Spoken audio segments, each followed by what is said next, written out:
नमस्कार, आप देख रहे हैं न्यूज़ फॉर टुडे। मैं श्रेया सुदन। अभी हम भोजपुर के बिहिया के पूर्वी क्षेत्र में मौजूद हैं और ये जिला पार्षद संख्या 4 है।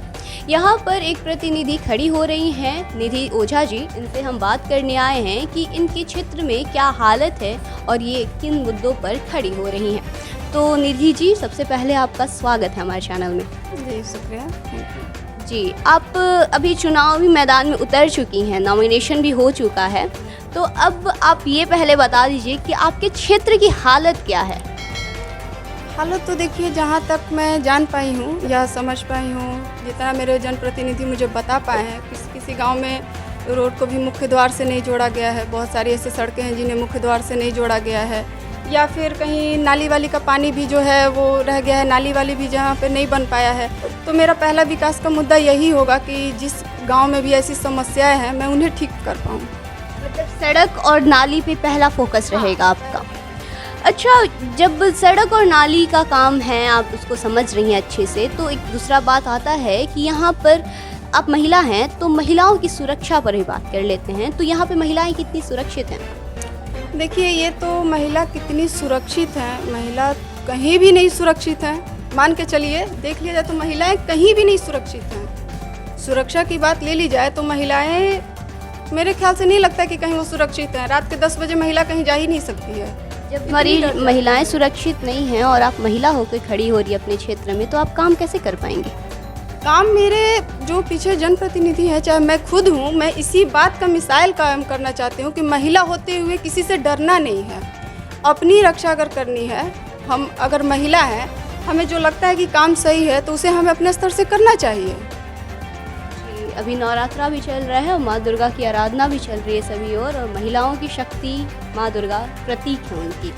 अच्छा, यहाँ पे महिलाओं की सुरक्षा पर जो बात हुई, आप कहें कि आप मिसाल कायम करेंगी, और बच्चों की शिक्षा स्तर पर क्या कहेंगी? क्योंकि यहाँ पर गांव में जब हम जाते हैं तो बच्चे बोलते हैं कि शिक्षक नहीं है हमारे पास, शिक्षक, हम जाते स्कूल में, शिक्षक हमें पढ़ाते नहीं हैं। इस पर क्या कहेंगे आप? उसको रेगुलेट कैसे कर पाएंगे? देखिए, सबसे पहली बात तो ये है कि शिक्षा वाकई में अभी जो है वो उथल पुथल मचा हुआ है उसमें। इसलिए कि जो हमारा 2 साल से कोविड ये चल रहा है, पूरे देश में लॉकडाउन लगा हुआ था, सारे स्कूल मंदिर जो सब थे बंद थे, तो शिक्षा कहीं ना कहीं तो हुआ है, खंडित हुआ है। बच्चों को इससे बहुत सारी परेशानियाँ भी आई हैं।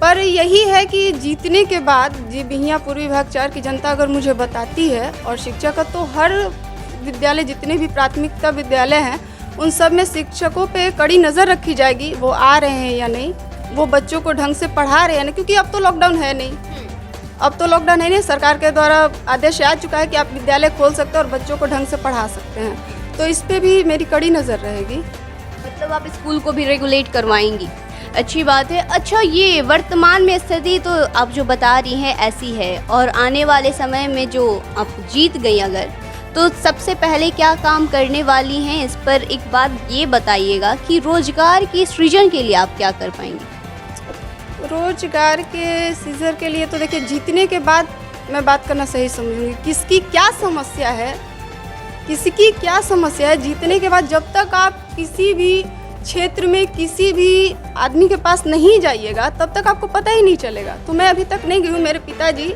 जो 20 साल से एक समाज सेविक रहे हैं, चुनाव का चाहे जो भी परिणाम हो, पर उनका लक्ष्य हमेशा यही रहता है कि बिहिया पूर्वी विभाग 4 की जितनी भी जनता है, उनका जो भी हो अपना योगदान देना है। रिजल्ट चाहे जो भी हो, अपना योगदान देना है हमें।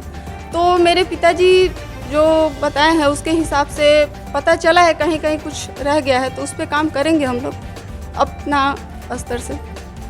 बढ़िया है। इतनी आत्मविश्वास से बड़ी महिला जब हमारे सामने होती हैं और एक जनप्रतिनिधि के तौर पे फालतू का बखान नहीं करती हैं कि हवा में बोल दिए कि ये कर लेंगे वो कर लेंगे, लोगों से मिलना, उनकी समस्याओं को जानकर ही सब बातें करेंगे कि किस तरह से सृजन किया जाए रोजगार का, ये काफ़ी महत्व की बात है।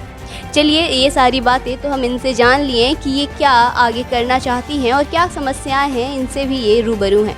आगे और भी लोगों से बात करेंगे, क्योंकि जनप्रतिनिधि किन मुद्दों को लेकर खड़े हो रहे हैं और किन चीज़ों को समझ रहे हैं, ये जानना जनता के लिए बहुत ज़रूरी है। अगर आप मतदाता हैं तो आप ही अपने क्षेत्र का विकास में योगदान देते हैं। चलिए, और भी लोगों से बात करेंगे, उनकी बातों को आप तक पहुंचाएंगे। अभी चलते हैं, धन्यवाद।